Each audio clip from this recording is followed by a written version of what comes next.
Praise the Lord. உங்கள் வாழ்க்கையில் ஏதோ ஒரு காரியத்தை எதிர்பார்த்து காத்து கொண்டிருக்கிறீங்க. இது நடக்குமா நடக்காதா, எப்போ வரும்னு அந்த காரியத்துக்காக ரொம்ப நீங்கள் ஏங்கி கொண்டே இருக்கிறீங்க தானே, வெயிட் பண்ணிகிட்டே இருக்கிறீங்க. ஆனால் அது ஏற்கனவே ஆண்டவராகிய இயேசு கிறிஸ்து உங்களுக்காக உருவாக்கி விட்டார். ஆமாங்க, ஆண்டவராகிய இயேசு கிறிஸ்து இன்றைய நாளில் கூட உங்களை பார்த்து சொல்கிறார்.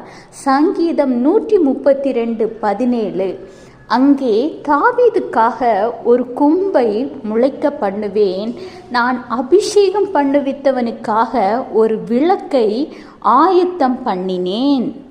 ஆமாங்க, ஆண்டவராக இயேசு கிறிஸ்து ஏற்கனவே உங்களுக்கான அந்த விளக்கை ஆயத்தம் பண்ணி வைத்துள்ளார். நீங்கள் கவலைப்படாதீங்க, துக்கப்படாதீங்க. இது என் வாழ்க்கையில் எப்போ வரும், நடக்குமா நடக்காதான்னு இந்த குழப்பங்கள் எல்லாவற்றையும் ஒரு பக்கம் ஒதுக்கி வைத்துவிட்டு, ஆண்டவரே, உம்மால் அபிஷேகம் பண்ணப்பட்ட பிள்ளையாகிய எனக்காக நீங்கள் ஆயத்தம் பண்ணி வைத்திருக்கிற விளக்கை நான் அடைவதற்கான வழிவாசல்களை திறந்து விடுங்கன்னு மட்டும் ஜெபம் பண்ணுங்க.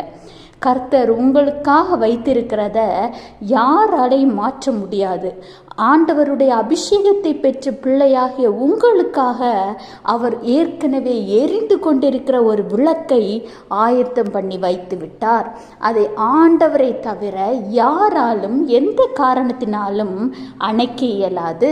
நீங்கள் கர்த்தரிடம் அதற்கான வழிவாசல்களை, அந்த விளக்கை அடைவதற்கான வழிவாசலை திறந்துவிட மட்டும் ஜெபம் பண்ணுங்க.